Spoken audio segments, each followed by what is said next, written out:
વિક્રમ સંવંત 2082 અષાઢ વદ 6 તારીખ 4/8/2026 મંગળવાર.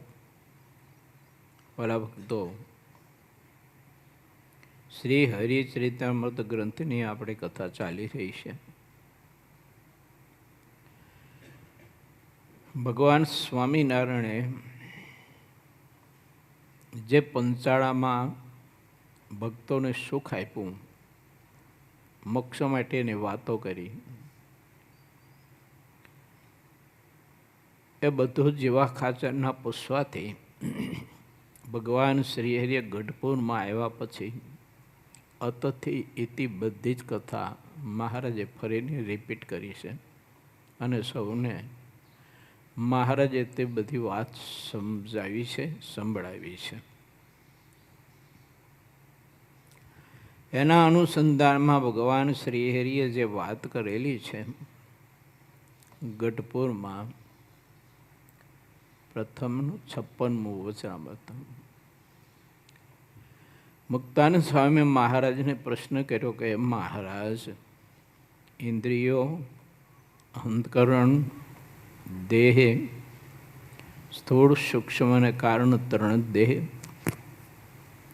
ત્રણ અવસ્થા, જાગ્રત, સ્વપ્ન અને સુષુપ્તિ, ત્રણ ગુણ, રજોગુણ, તમોગુણ અને સત્વગુણ, એને શાસ્ત્ર થકી સમજીને તે ભગવાનનો ભક્ત પરમાત્માની ભક્તિ કરે છે, આત્મસત્તા રૂપ થઈને ભક્તિ કરે છે. તો પણ ઇન્દ્રિયો, અંતકરણ અને દેહના વિકારે કરીને જીવ એ વિકારો પ્રાપ્ત કરવા માટે કે ભોગવવા માટે દુખ્યો કેમ થઈ જાય છે? બહુ અદ્ભુત પ્રશ્ન છે. ઇન્દ્રિયો, અંતકરણ, ત્રણ દેહ, ત્રણ અવસ્થા, ત્રણ ગુણ, શાસ્ત્ર થકી જાણી આત્મસત્તા રૂપે થઈ અને પરમાત્માની ભક્તિ કરે છે, તો પણ ગાઢ સંકલ્પે કરીને જીવ દુખ્યો કેમ થઈ જાય છે?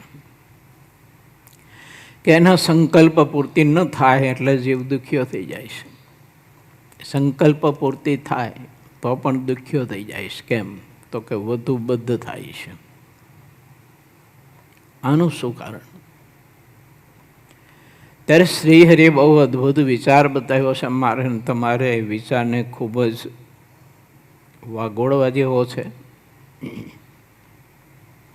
કે આટલી સમજણ દૃઢ કરીને આત્મસત્તા રૂપની સ્થિતિને આત્મા પામેલો, બ્રહ્મ સુષુપ્તિ બ્રહ્મ તેજમાં આત્મા લઈ પામેલો, એટલી સ્થિતિ પહોંચ્યો છે.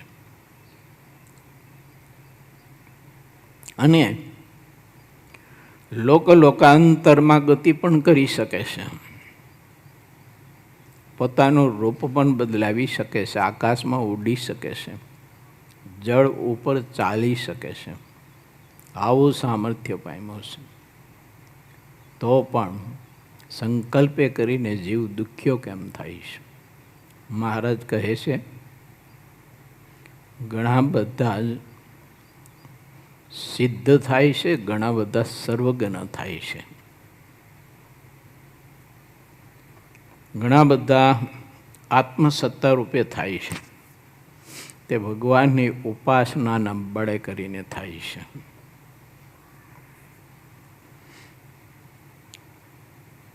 તો આત્મસત્તાની સિદ્ધિને પામ્યો, સર્વજ્ઞ થયો, બીજાના આત્મામાં પ્રવેશ કરી અને બીજાના અંતની જાણી શકે એમ સર્વજ્ઞતાપણાને પામ્યો, તોય સંકલ્પે કરીને દુઃખી થાય છે. એનું કારણ ઉપાસનાની ખામી છે. આપણે ઉપાસનાની ખામી બીજાને વંદન કરતા હોય ને એનાથી માની છે. એ તો આશ્રયની ખામી છે, નિષ્ઠાની ખામી છે. પણ બૌદ્ધ આપણે એવું માનીએ કે બીજાને વંદન કર્યું એટલે આને ઉપાસના નથી. શ્રીજી મહારાજ આ ઉપાસનાની વ્યાખ્યા આપણને સમજાવે છે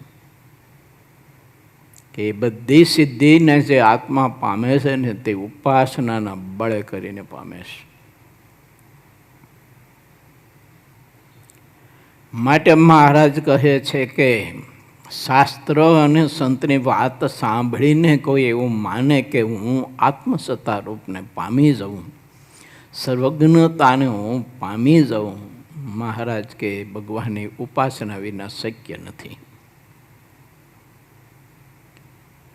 તો પરમાત્માની ઉપાસના ભગવાનના ભક્તે દૃઢ ને પરિપક્વ કરવી જોઈએ. એ વિના તો કોઈ પણ પ્રકારની સિદ્ધિ પ્રાપ્ત થતી નથી. આટલી સ્થિતિએ પાયમો પહોંચ્યો ખરો, પણ ગાઢ સંકલ્પની સૃષ્ટિથી આત્મા પર નથી થઈ શકતો, એમાં લેવાઈ જાય છે. ઘણા બધા સમાધિનિષ્ઠ પુરુષો હતા રામાનંદ સ્વામીના વખતમાં, પણ ગાઢ સંકલ્પે કરીને લેવાઈ ગયા. કેમ? એને સંકલ્પ થયો કે મને આવું સુખ પ્રાપ્ત થાય, મારી આ ઈચ્છા પૂરી થાય, મારું આ જગ્યાએ ધાર્યું થાય. એ સંકલ્પ ન પૂરો થયો એટલે આત્મા દુઃખી થઈ જાય છે કે હું આવી આત્મસિદ્ધિને પામેલો, આત્મસત્તાની સિદ્ધિને પામેલો, આવો હું સર્વજ્ઞ આત્મસત્તાને પામેલો, સમાધિમાં જાઉં આવું લોકાંતરમાં ગતિ કરી શકું, આટલી મારી સામર્થ્ય અને આ સત્પુરુષ મારી આટલી વાતે ન માને, શ્રી હરિએ આટલી વાતે ન માને, દુઃખી થઈ જાય છે જીવ સંકલ્પે કરીને. ઉપાસનામાં ખામી છે. માટે મહારાજ એવું કહે છે કે ભગવાનનો મોટો મહિમા સમજવો કેવી રીતે, તો કે અનંત કોટી બ્રહ્માંડો જેની મરજીથી ને ઈચ્છાથી ઉત્પત્તિ સ્થિતિને લઈને પામે છે. અનંત કોટી બ્રહ્માંડોની રચનાઓ કોઈ શક્તિઓ કરે છે, અને જે કાંઈ થઈ રહ્યું છે તે મને મળ્યા જે પ્રગટ ભગવાન, એ વચ્ચે જ બધું જ આશ્ચર્ય માત્ર થાય છે.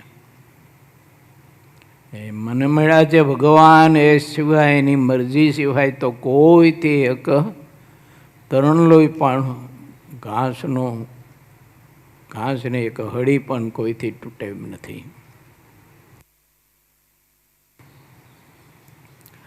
આવો ભગવાનનો જ્યારે મોટો મહિમા સમજે, એને સંકલ્પ સૃષ્ટિ જ્યારે અનેક પ્રકારના ઘાટના વમળોમાં જીવને અટવાવતી હોય, ત્યારે આ મહિમાનું અનુસંધાન રાખે કે હું કોણ એમ, કે જેની આજ્ઞાએ કરીને મોટા મોટા સૃષ્ટાઓ અનંત કોટી બ્રહ્માંડોની ઉત્પત્તિ સ્થિતિને પ્રલય કરતા હોય તો પણ એ હાથ જોડીને પ્રભુ પાસે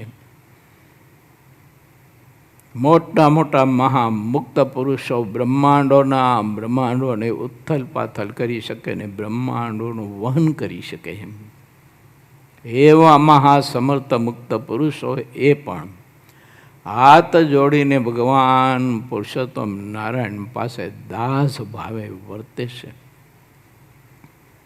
એ પરમાત્મા મને મળ્યા છે, એ પ્રભુ મને મળ્યા છે, અને એ પરમાત્માએ મારા ઉપર કૃપા કરીને એ પ્રભુની હું ઉપાસના ભક્તિ સુખેથી સરળતાથી કરી શકું, એના માટે મારો મહારાજ પડે મારા માટે કેવી વ્યવસ્થા ગોઠવીને પડે મને કેવો જાળવે છે. મેં રાત્રે અને કાલે સાંજે સાધકોને લઈને બેઠો હતો, સત્સંગ કરાવવા. ત્યારે એ લોકો પાસે વાત મેં કરી હતી કે મહારાજની કેટલી બધી મોટી કૃપા છે કે આપણને આ લોકના માયાના અનેક પ્રકારના વૈચારિક કારણોથી મહારાજ આપણને બચાવી લીધા.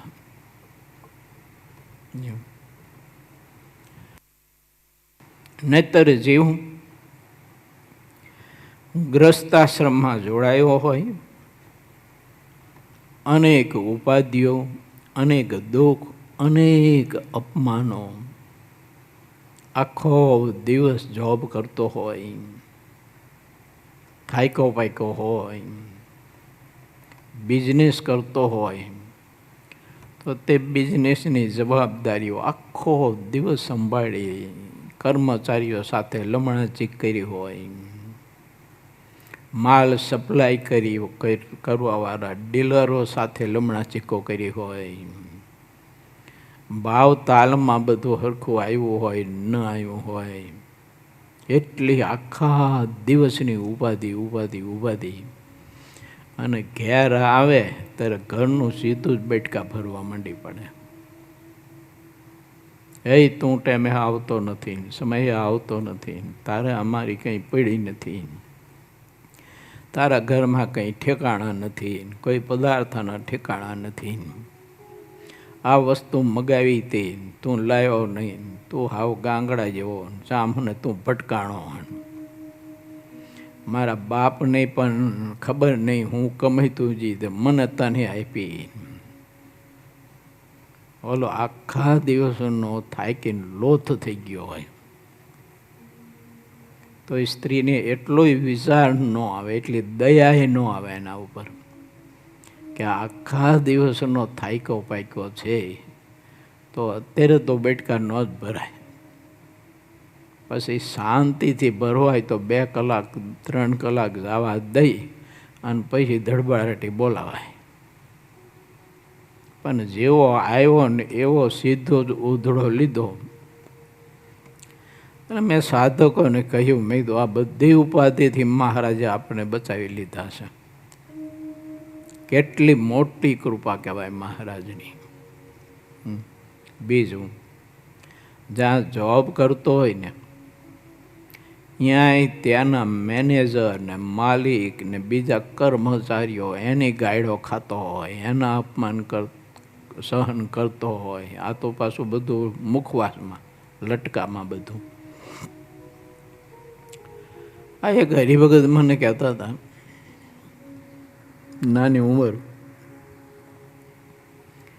એટલે 27-28 વર્ષની ઉંમર, જોબ કરે એક જગ્યાએ. મને કહે, ગુરુજી જે જગ્યાએ હું જોબ કરું છું ને ત્યાં મેનેજરથી માંડીને, માલિકથી માંડીને, કર્મચારીઓથી માંડીને બધાની છે ને મોટો ટ્રક ભરાઈને એટલી ગાયરો હું ખાતો છું રોજ. કે બોલો, હા એટલી બધી ગાયરો અને એટલા બધા અપમાન અહીંયા તો આખો દી સહન કરતો હોય ને પાછું કામ કરવાનું, અને ઘેર આવે ત્યારે વળી પાછો બીજો મુખવાસ શરૂ થાય. પાછો જો તમ તો મુખવાસ, લવિંગ્યા મરચાનો મુખવાસ પાછો એમ. મેં કીધું ઠાકોરજી આપણને જોવો તો ખરા, લવિંગ્યા મરચાના મુખવાસથી આપણે પ્રભુએ બચાવી લીધા. કેવું મહારાજનું ભજન કરવાનું સુખ છે, કેવી વ્યવસ્થા છે, કેવો આનંદ છે. અને હવે જો ભજન ન કરીએ, ભગવાનમાં પ્રધાન પ્રીતિ ના કરીએ, મહારાજની ઉપાસના દૃઢ ન કરીએ તો પછી આપણી કઠણાઈ. અને આ લોકોને મેં કહ્યું, મેં તો આ છેલ્લો અને પહેલો જે ગણો તે યોગને ફેરો છે. આ વખતે જો ન સમજ્યા, મહારાજની ઉપાસના દૃઢ ન કરીને, પ્રભુમાં પ્રીતિ પ્રધાન ન કરી, તો ફરીને પછી મનુષ્યનો જન્મ આવો મળવો દુર્લભ છે, નહીં મળે. આગળ આપણે આ 25મા પૂરના લગભગ 47 કે 48 તરંગમાં વાત સમજી ગયા છીએ.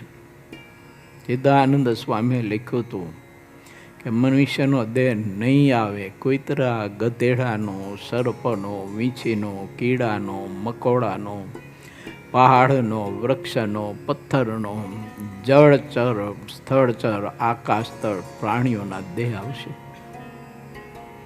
સ્વામી કે મનુષ્યનો નહીં મળે. ભગવાનની દયા તો જો અકારણીય દયા, કેટલી કૃપા પ્રભુની આપણા ઉપર. છતાંય જો આપણે આળસ પ્રમાદતા કરતા હોઈએ ને મન ધાર્યું કરતા હોઈએ, ઇન્દ્રિયો અંધકરણના દોયરા દોરાતા હોઈએ ને પ્રભુમાં પ્રીતિ ના કરતા હોઈએ, પ્રભુની ભક્તિ ના કરતા હોઈએ, આ બધાના કારણમાં ભગવાનની ઉપાસનાની ખામી છે. જેને જેટલી ઉપાસનાની પક્વતાને દૃઢતા હોય ને એટલું એનાથી ધ્યાન, ભજન, કથા, કીર્તન બધું થઈ શકે છે. સાધુતાના ગુણ પ્રાપ્ત થઈ શકે છે, કરી શકે છે. સાધુતાના ગુણે યુક્ત વર્તી શકે છે. બાકી તો મહારાજે કહ્યું આ વચનાવતમાં 56માં કે શાસ્ત્રો થકી અને મોટા સંત થકી સાંભળીને જાણે હું આત્મસત્તા રૂપેને સર્વજ્ઞ થઈ જાઉં. મહારાજ કે ભગવાનની ઉપાસના વિના શક્ય નથી.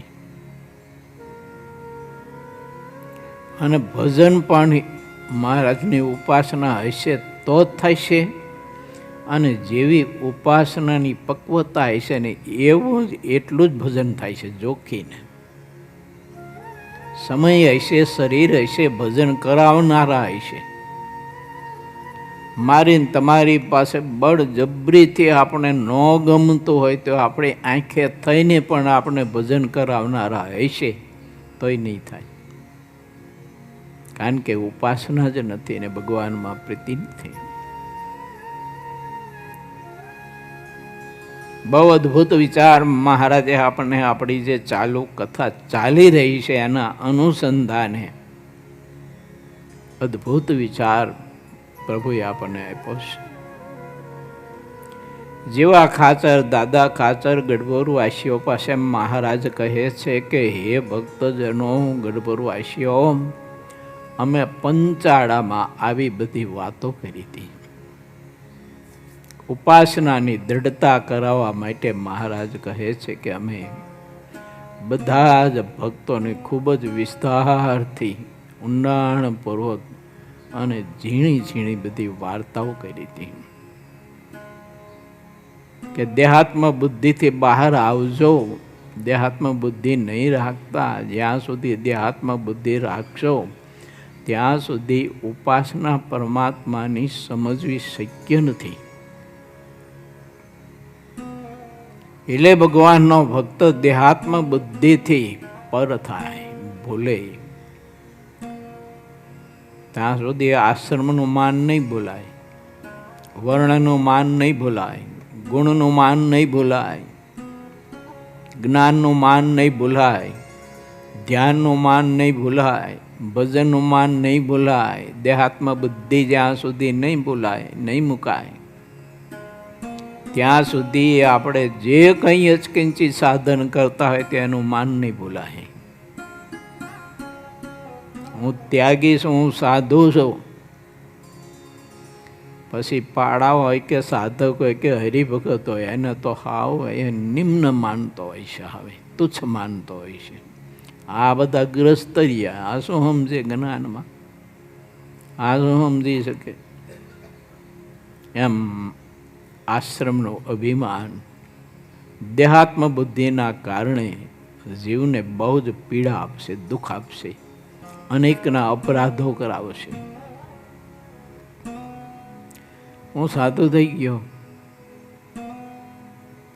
તો હું આ ત્યાગાશ્રમના અભિમાને કરી અને ગમે તે હરિભક્તો, સાધુ, પાર્ષદો, સાધકો એને ટડકાવ્યા કરું ગમે તેમ કરીને વિના પ્રયોજન. એમ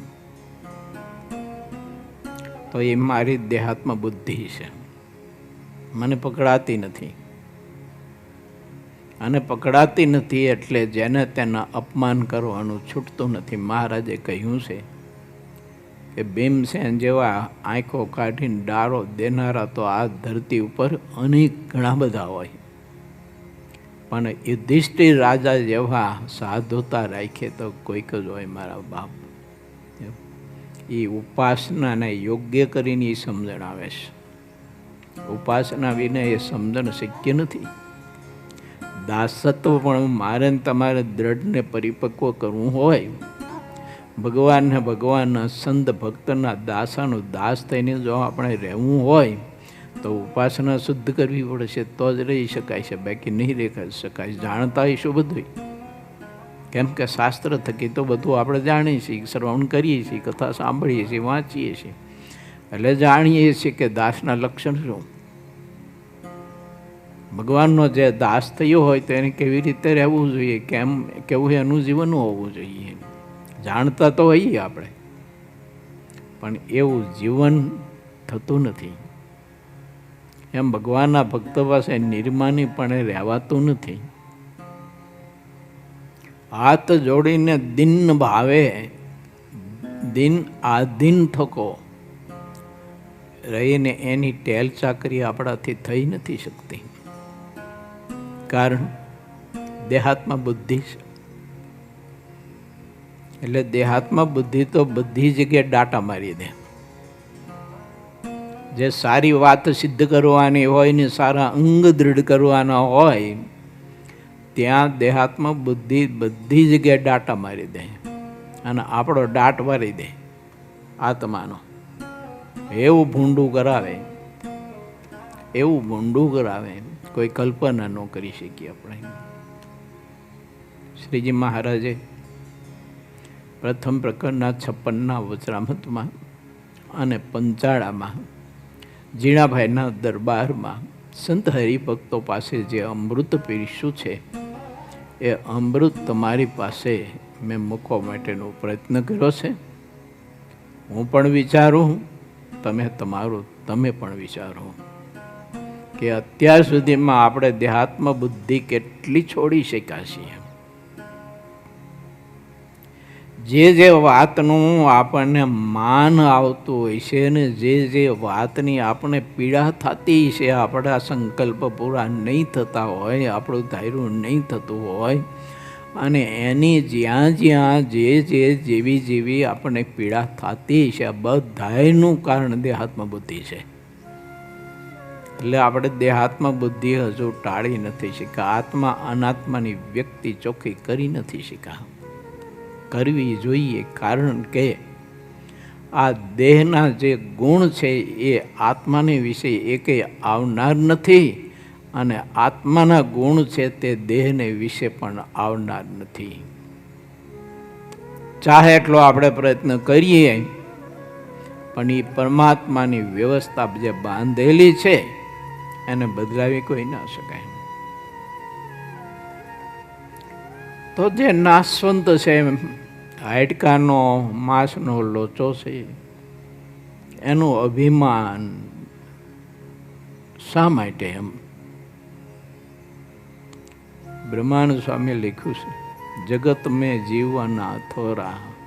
તારે આ જગતમાં, આ સૃષ્ટિમાં, આ કળજગમાં તારે કેટલું જીવવાનું જ બોલા માણા. 100 વર્ષની તારે એવરદા છે, એમાં અમુક તો વટાવી ગયો હોય, પાછા રિયાઝ હોય 50, 60, 70 વર્ષ, 30 વર્ષ વટાવી ગયો હોય તો 70 વર્ષ રિયા હોય એને, 50 વટાવી ગયો હોય તો અડધે તો ભાજી ગયો હોય. એમ તો બ્રહ્માનંદ સ્વામીએ લખ્યું છે એવું, જગત મેં જીવના થોરા મ ભૂલો દેખી તન ગોરા. શરીરનું દેહાભિમાન મત રાખો. મહાપુરુષોનો આ સંદેશો છે, આદેશ છે કે આ ભગવાન પુરુષોત્તમ નારાયણ મેળા છે, આવો સત્સંગ મેળો છે, પ્રભુને પામી જવા માટેનો આવો અવસર મેળવ્યો છે. ભગવાને આવી વ્યવસ્થા આપણને ગોઠવી દીધી છે. પછી દેહાભિમાન શા માટે? દેહાભિમાનના કારણે આપણાથી થતું નથી. સમય તો પૂરતો છે, આપણી પાસે ભજન કરાવનારા પણ છે, તોય નથી થતું. કેમ? દેહાભિમાન છે. માણસને શું થાય, એક જરાક શરદી થઈ ગઈ હોય, એકાદી છીંક આવી હોય, એવું કાં તો માથામાં જરાક સહેજ આમ તો અબાકો આવ્યો હોય, જરાક આમ તો લગરી કહેવાય એવું, કાં તો ઢીચણ થોડોક દુખતો હોય, કાં તો થોડી ઘણી કેળ દુખતી હોય, કાંઈક વાહો બાહો ફાટતો હોય, થોડું ઘણું દુખતો હોય, કરતર બરતર થતી હોય.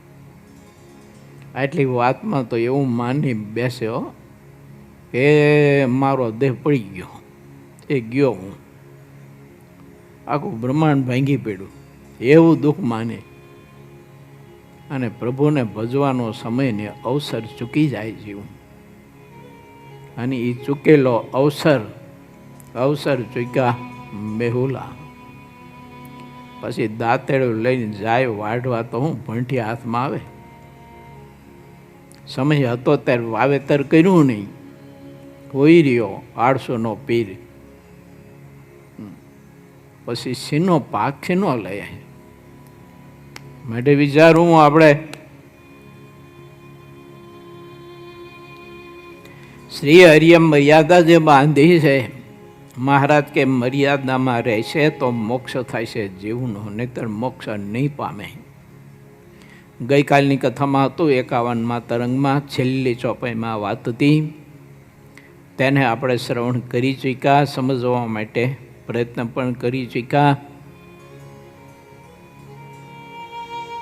પ્રભુએ કૃપા કરી અને આપણને મોટા પુરુષે કૃપા કરી અને સત્સંગના શિખર ઉપર આપણે ચડાવ્યા હોઈએ.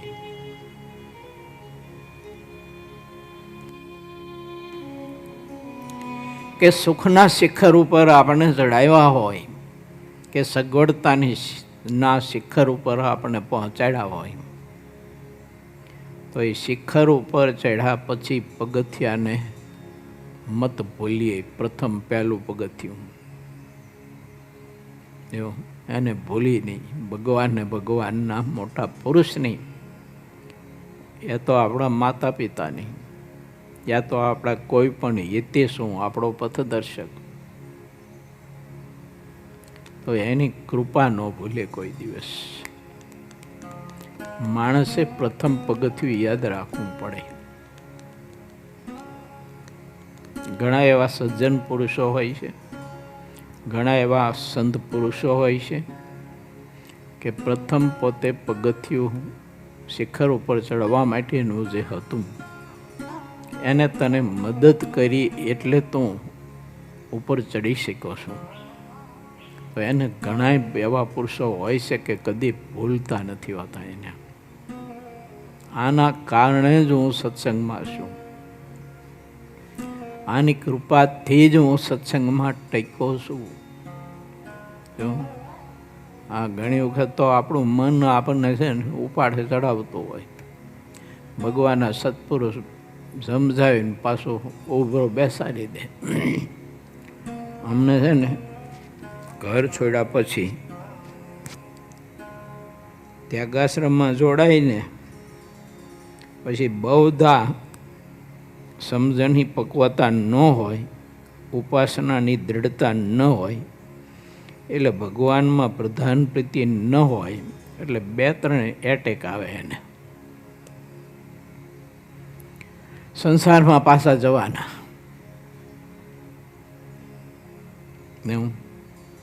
આ 2-3 તો એટેક આવે જ એને. પછી સત્પુરુષ સમજાય ને પાછું એ દવા દારૂ કરી અને હમું કરે. પછી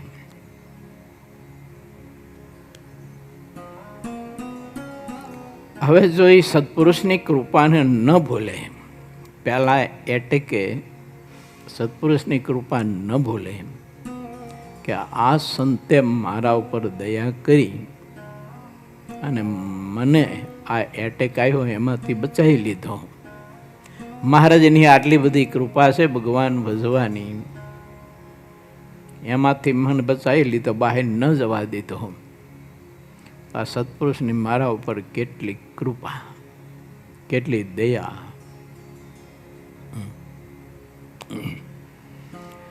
કાલે વાત કરી હતી ને મેં, વિના પ્રયોજને કોઈ સ્વાર્થ નહીં, અને આપણા ઉપર કેટલી દયા, કેટલો પ્રેમ, કેટલો સ્નેહ, આપણું કેટલું બધું જાળવે, આપણું કેટલું બધું સહન કરે, આપણું કેટલું બધું એ ઝેર બધું પી જતા હોય. હા, જો માણસ છે ને એ પહેલાં પગથિયાનું મૂલ્ય જો ન ભૂલે ને તો પછી બીજો અટક આવે જ નહીં ને, જો બચી જાય જીવ. નહીતર ખબર નહીં હવે આટલી બધી ઠાકોરજી કૃપા કરી અને ભગવાન ભજવા માટેની સગવડતા અને સુખ અને યોગ આપ્યો છે. પણ મેં પ્રથમ પ્રારંભમાં કહ્યું એમ, એ ગધા મજૂરી કરવા લમણા ચીકને ગાયડો ખાવા વયો જાય ખરો જીવ.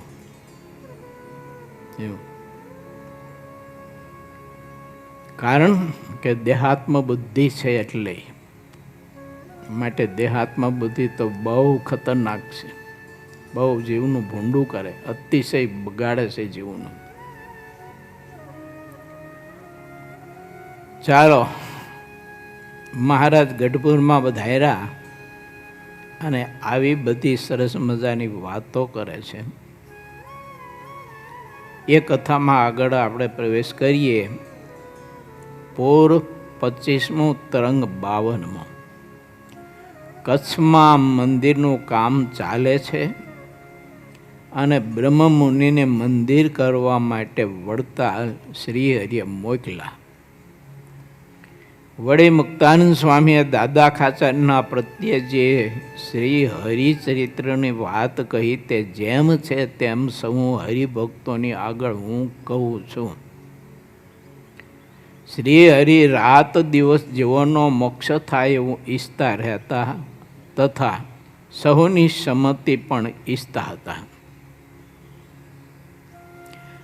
કારણ કે જેટલા ભગવાનના ભક્ત થયા તેમણે જ્યારે જ્યારે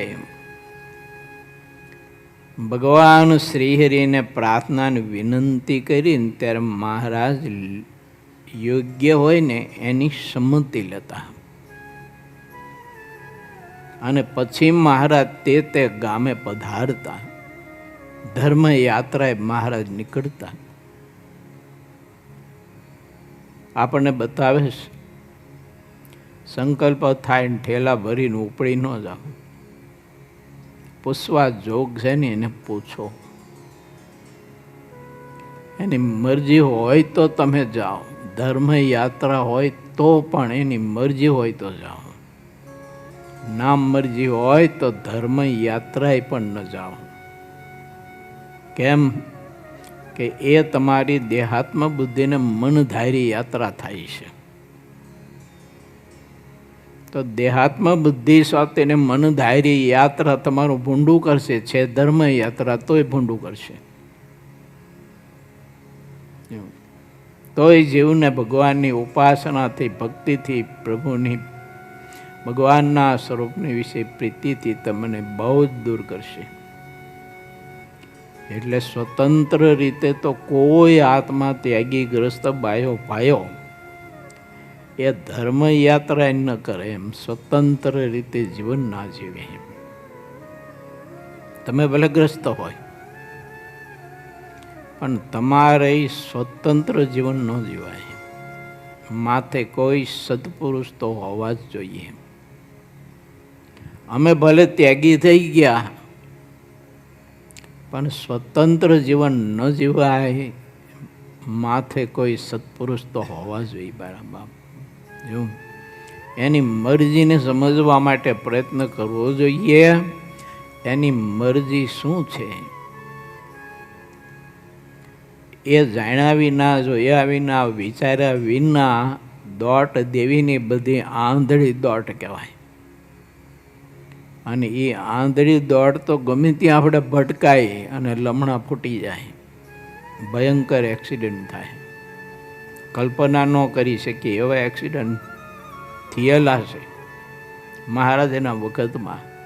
ત્યાર પછી અત્યારે થતા હોય ભવિષ્યમાં થશે.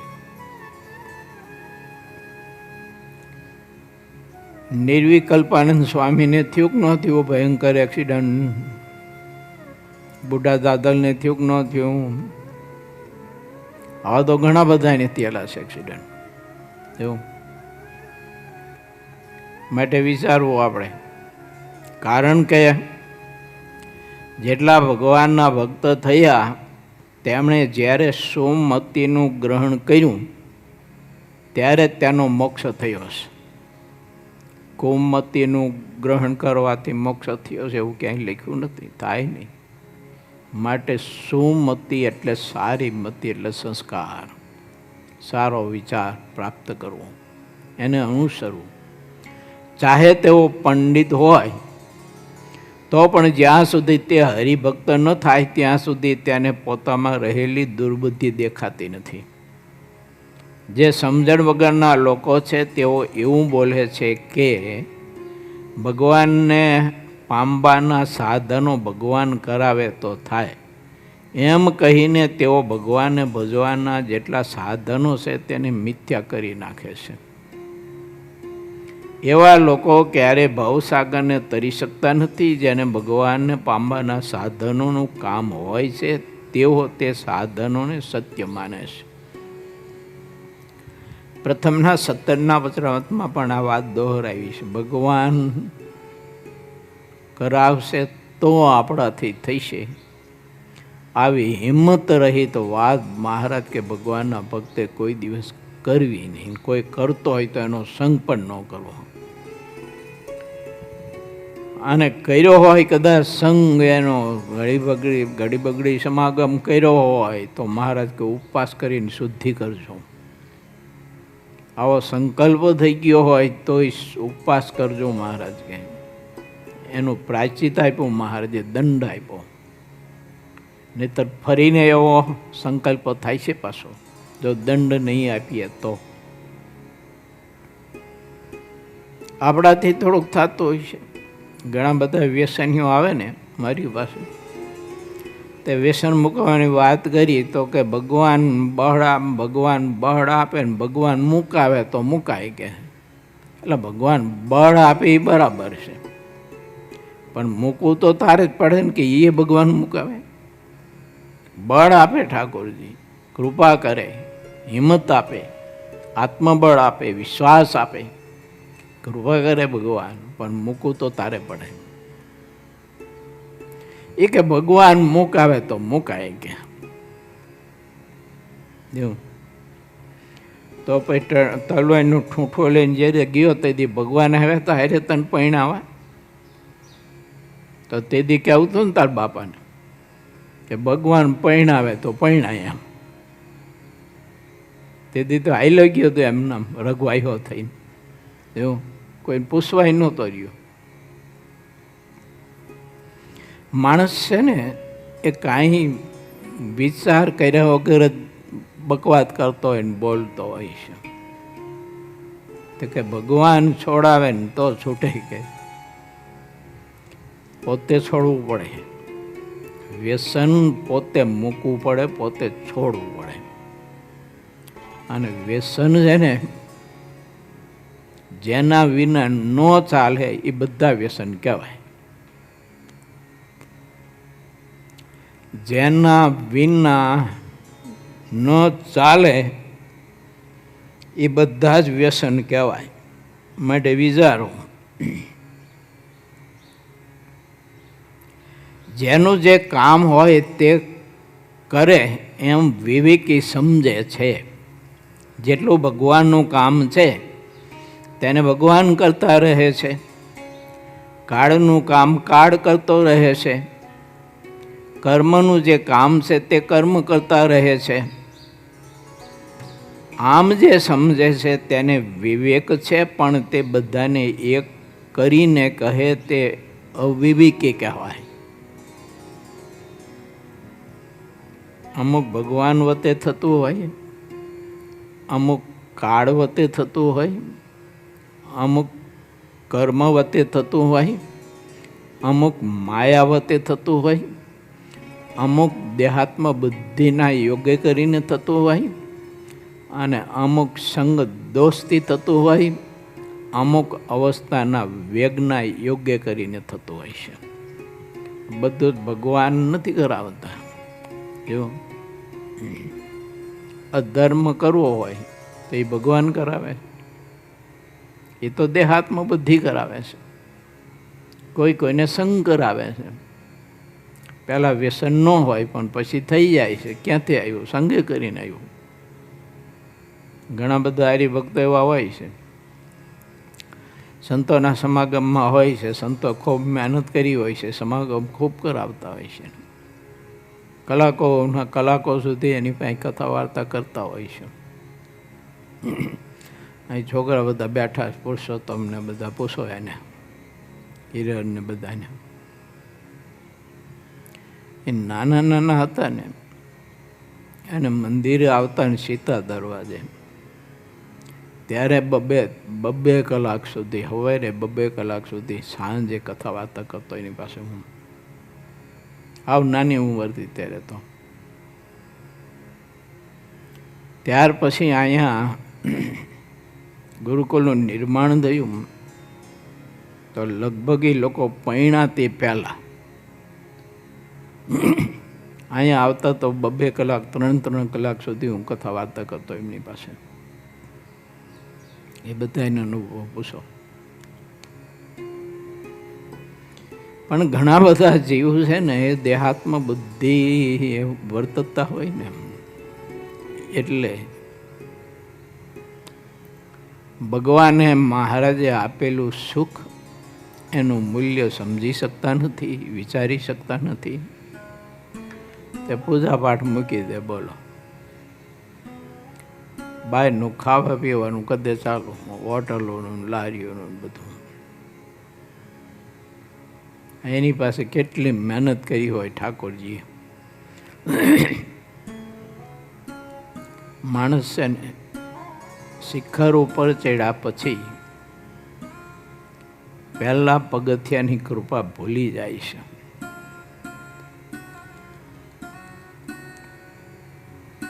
માટે વિચારવું, ક્યાંક આપણો દેહ કરાવે છે, ક્યાંક આપણો સંગ કરાવે છે, ક્યાંક યુગ કરાવે છે, ક્યાંક કર્મ કરાવે છે, ક્યાંક કાળ કરાવે છે, ક્યાંક માયા કરાવે છે. એ બધી જગ્યાએ પરમાત્મા નથી હોતા. તો પરમાત્મા ક્યાં હોય છે? તો કે પરમાત્મા ત્યાં હોય છે કે આત્મા જે સારું કરે છે ને, જેટલું પોતાના હિત માટે, કલ્યાણ માટે, એ બધા જ વિચારો પરમાત્મા આપે છે અને બળ આપે છે કે કુમતિમાંથી આત્મા પાછો વળે એનું બળ આપનારા પરમાત્મા છે. અને કુમતિમાંથી પાછો વળી અને સુમતિમાં જોડાય આત્મા, તે બળ પરમાત્મા આપે છે. એમ ભગવાનના ભક્ત મહારાજ કે વિચારવું, બધી જગ્યાએ ભગવાનની ઈચ્છા ન વિચારવું, એને મૂર્ખ કીધો મહારાજે. બહુ અદ્ભુત મજાની વાત છે. આપણે સૌ કોઈ આજે 52મા તરંગની કથા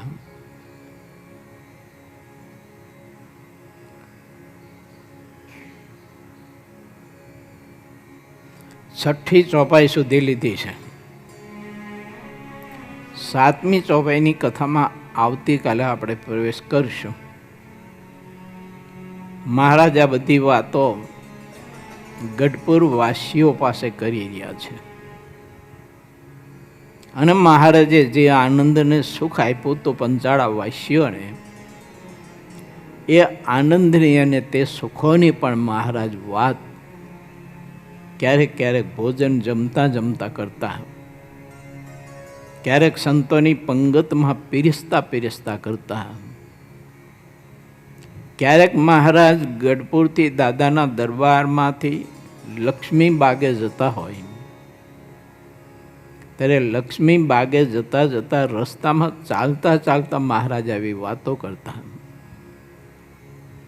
લક્ષ્મી બાગે ગયા પછી મહારાજ એક આંબાનું સરસ મજાનું વૃક્ષ હતું, ત્યાંના છાંયડા નીચે બેસીને ક્યારેક ક્યારેક ગોર ઘટાદાર મોટી આંબલીના વૃક્ષ નીચે બેસીને મહારાજ જે સુખ પોતાના ભક્તોને આપ્યું, જે આનંદ આપ્યો, એની એવી મીઠી મીઠી બધી વાતો મહારાજ કરતા અને હવના હૈયાને મહારાજ મહિમાથી ભરતા હતા.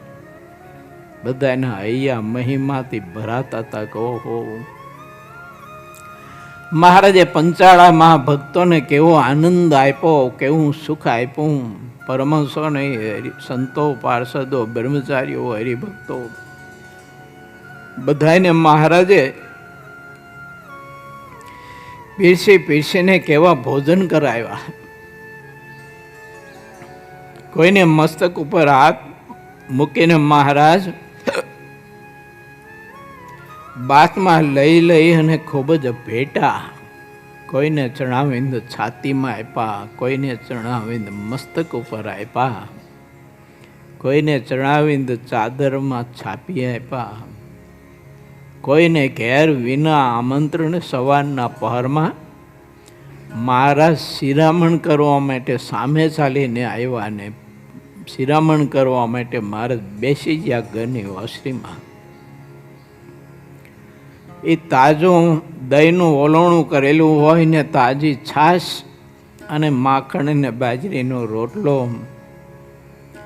ચીભડુંનું કે પછી કેરીનું કે પછી લીંબુનું અથાણું હોય તે મહારાજને પીરસી અને સાથે સરસ મજાનો ગોળ ઝીણો કરીને ઘી વેડવીને ઘી ગોળ આપી અને મહારાજને સવારમાં શિરામણ કરાવતા. મહારાજ શિરામણ કરવા માટે જતા અને એ શિરામણ કરતાં કરતાં પણ તે ભક્તને ઘેર મહારાજે તે ભક્તો પાસે જે વાતો કરી હોય એ બધી વાતો મહારાજે અહીં ગઢપુર કરતા.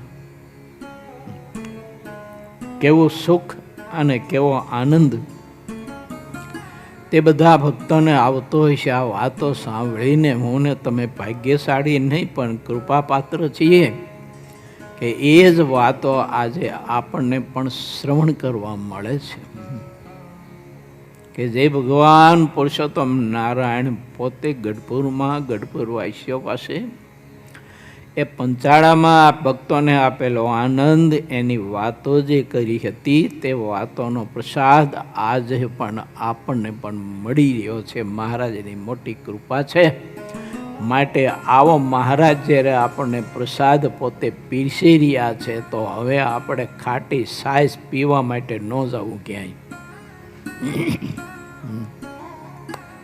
અને આવો અમૃત જેવો મહારાજ જ્યારે આપણે આ પ્રસાદ પીરસી રહ્યા છે તેનું શ્રવણ કરી અને આપણામાં રહેલી ઉણપોને દૂર કરી અને ભગવાન શ્રી હરિની શુદ્ધ પક્વ સર્વોપરી ઉપાસના દ્રઢ કરીને જીવનને કૃતાર્થ કરી લેવું. એ સાથે કથાને વિરામ. શ્રીવતીમ સિદ્ધરમ સર્વદેવીશ્વરમ ભક્તિધર્માતુજમ વાસુદેવમ હરે માધવમ કેશવમ શ્રીગામદામ કારણમ સ્વામિનારાયણમ નીલકંઠમ ભજે. સહજાનંદ સ્વામી મહારાજની જય.